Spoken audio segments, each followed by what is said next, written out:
नमस्कार दोस्तों, सुप्रभातम, good morning. My name is SP Joshi और स्वागत है मेरे ब्लॉग नानू किसानों में आपका। और आज विशेष ब्लॉग है मणिकूट पर्वत यात्रा पर।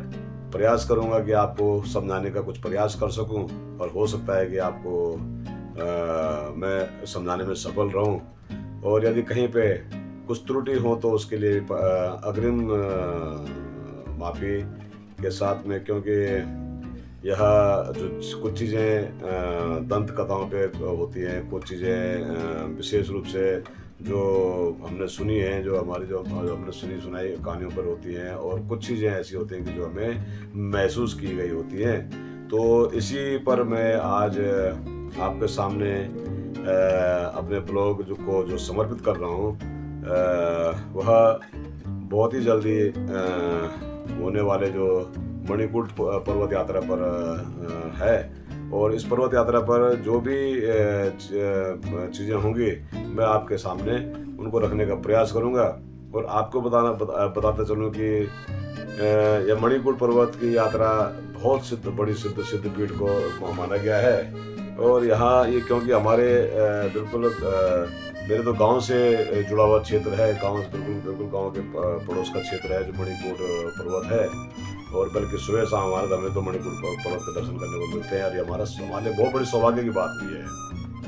तो इसमें जो यात्रा होती है वह जो होली आती है, होली से जो पहले जो एकादशी आती है उस दिन यात्रा शुरू होती है और एकादशी द्वादशी 2 दिन यह यात्रा चलती है साहब। तो इस यात्रा के बारे में जो भी मैं प्रयास करूंगा आप लोगों को बताने का कि क्या क्या है, और जितना मेरे से हो सकेगा उतना प्रयास करूंगा, क्योंकि मैं इतना ज़्यादा जानकार मैं नहीं हूँ। लेकिन मैंने जितनी चीज़ें सुनी हैं, जितनी चीज़ें वो मुझे पता है, मैं उन चीज़ों को आपके समक्ष रखने का प्रयास करूंगा। तो मुझे आशा है कि आपको यह ब्लॉग अच्छा लगेगा। और क्योंकि यह न सिर्फ ब्लॉग है बल्कि यह हमारे पारंपरिक एक यात्रा और ये हमारे जो क्षेत्र की एक बहुत बड़ी प्रतिष्ठित और सिद्ध पीठ के बारे में भी है। तो मैं करता हूँ शुरू अपने आज के जो ब्लॉग को। तो आपको बताता हूँ कि आगे ब्लॉग में क्या है।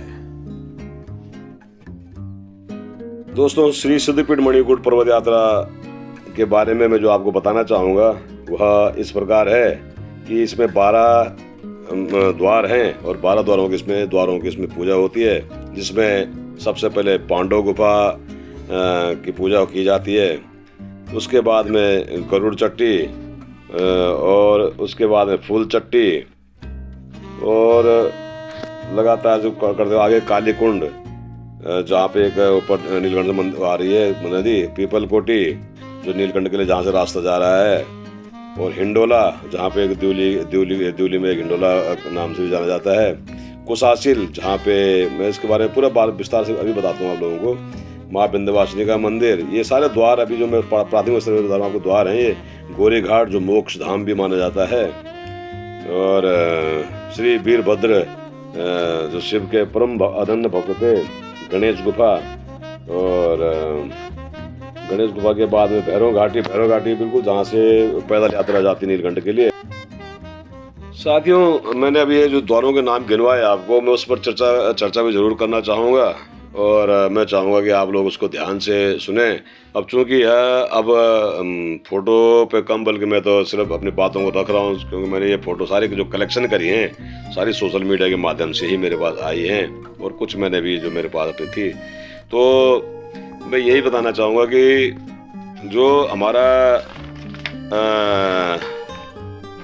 कहते हैं कि मणिकूट यात्रा का अपने आप में बहुत बड़ा महत्व है। मणिकूट यात्रा आसान यात्रा भी नहीं है, यह बहुत कठिन यात्रा है। और इस यात्रा के लिए पूर्व काल में कई जो पौराणिक ग्रंथ हैं उनमें भी चर्चा है, उनमें भी लिखा गया है।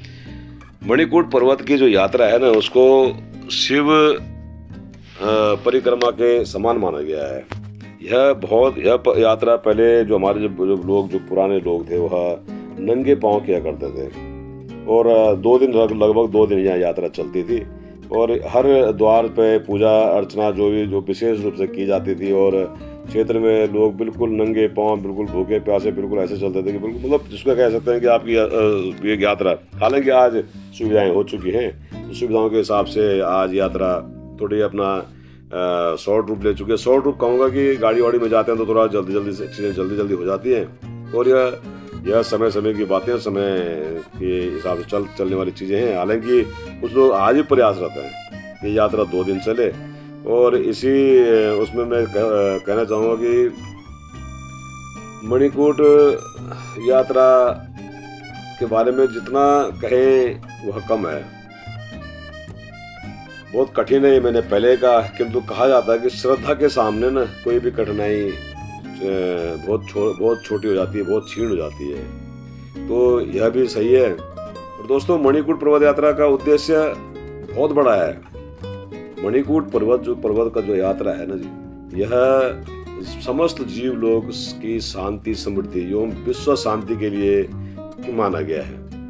मणिकूट पर्वत यात्रा होली की जो पूर्णिमा होती है उससे पूर्व जो एकादशी आती है, उस दिन जो एकादशी तिथि आती है उस दिन, और इस बार शायद वह पड़ रहा है 20 मार्च को, और उस दिन होती है। चूँकि यह यात्रा पूर्व कालों में पैदल यात्रा होती थी। मैंने जैसे बताया कि ये यात्रा पूर्व काल से होती आती है और आज की कोई नई चीज़ ये नहीं है। यह यात्रा 2 दिन तक चलती थी, लेकिन समय का चक्र कहिए या आज की सुविधाओं की बात करें तो यह यात्रा 1 दिन में भी सिमट चुकी है। कुछ लोग या जो गाड़ियों से इस चीज़ से करते हैं तो 1 दिन में यह यात्रा कर ली जाती है। हालांकि बड़ी कठिन यात्रा है। जब पैदल यात्रा 1 दिन में तो संभव है ही नहीं। लगभग 50-60 किलोमीटर की यात्रा है, ये तो आसान तो नहीं है। परिक्रमा है पूरे। तो इस यात्रा का महत्व बहुत बड़ा इसलिए भी है कि यात्रा के दौरान पौराणिक 12 द्वारों की पूजा की जाती है। मैंने जैसे बताया, सबसे पहले पांडव गुफा, जिसमें पांडव एवं वीर हनुमान जी की तपोस्थली, उसको भीम गुफा के नाम से भी जाना जाता है। दूसरा है गरुड़ चट्टी, यहाँ पर भगवान गरुड़ की तपोस्थली माना गया है। यह फिर उसके बाद में जो द्वार है, अगला द्वार, तीसरा द्वार है फूल चट्टी। यहाँ पर शमशान घाट भी है और अथवा यहाँ पर एक मोक्ष धाम भी है। तो इसी हिसाब से फिर अगला है कालीकुंड। कालीकुंड यह भगवान नीलकंठ एवं माँ भुवनेश्वरी की चरणों को धोने वाली पवित्र नदी है। यह नीलकंठ से नीचे आ रही है नदी, तो अपने आप में पवित्र नदी माना जाता है। पीपल कोटी, जहाँ से मैंने बताया कि जहाँ से द्यूली के लिए और एक रास्ता नीलकंठ के लिए चला जाता है, वहाँ पे पीपल कोटी है और वहाँ पे भगवान विष्णु एवं माता लक्ष्मी की विश्राम स्थली माना जाता है। एक है हिंडोला द्यूली में भी है और एक हिंडोला माँ भुवनेश्वरी के पास ऊपर भी है, भवन में भी है। तो हिंडोला यहाँ पर माँ भुवनेश्वरी के सहयोगी दैवीय शक्तियों का झूला माना जाता है। इसको नरसिंह झूला या जो भी नरसिंह हिंडोला या ऐसा कुछ कहा जाता है। इसी प्रकार कुशासिल, यह देवी कुष्मांडा का विचरण क्षेत्र को माना गया है तथा इस क्षेत्र को मार्कंडेय ऋषि की तपोस्थली भी कहा जाता है। माँ विंध्यवासिनी हमारे क्षेत्र की सबसे ज़्यादा प्रचलित और सबसे ज़्यादा रक्षा करने वाली माता का मंदिर विंध्यवासिनी है। यहाँ सिंह सवार माता का निर्जन क्षेत्र है और यहाँ पर मान्यता है कि यहाँ पर जो भी कोई मांगता है वह उनको वरदान अवश्य मिलता है। उसके बाद में अगला जो द्वार है वह है गोरी घाट। गोरी घाट भी एक मोक्ष धाम है, वहाँ पे शमशान भी है और मोक्ष धाम भी एक माना गया उसको वहाँ पर, और वो भी अपने आप में बहुत बड़ा तीर्थ स्थल है। और उसके बाद में वीरभद्र धाम है। यहाँ शिव भक्त वीरभद्र की पूजित स्थल है। यहाँ पर प्रभु शिव के भक्त वीरभद्र ने तपस्या की थी, तो ऐसा कहा जाता है कि यह वहाँ पर। उसके बाद 11वां द्वार माना जाता है गणेश द्वार। यहाँ पर पूर्व काल से ही गणेश का पूजा स्थल है और यह भी पास में ही है। गणेश द्वार हो गया। फिर भैरव घाटी, उसके बाद भैरव घाटी लगती है 12वां स्थान। जो लास्ट और अंतिम स्थान है वह है भैरव घाटी की। भैरव घाटी शिव भक्तों की है 84 कुटिया के सामने और जहाँ से बिल्कुल नीलकंठ के लिए पैदल यात्रा शुरू होती है, वह स्थान ही भैरव घाटी के नाम से जाना जाता है। वहाँ पर शिव भक्त अनन्य शिव भक्त पूजा अर्चना भी करते हैं। अच्छा खासा वहाँ पे जगह, एक बहुत बेहतरीन जगह भी है। तो इस हिसाब से काफ़ी मणिकूट पर्वत की यात्रा की मैंने आपको जैसे भी जो जितना मुझे ज्ञान था, जितना मुझे पड़ा हुआ ज्ञान था, मैंने आपको बताया। और साथ ही मेरा आप सभी से अनुरोध है कि क्योंकि मैंने जितना भी किया है यह संकलन आपके सोशल मीडिया से फोटो चित्रों के लिए, उसके लिए मैं आप सभी का आभार व्यक्त करता हूँ। और साथ ही आभार व्यक्त करता हूँ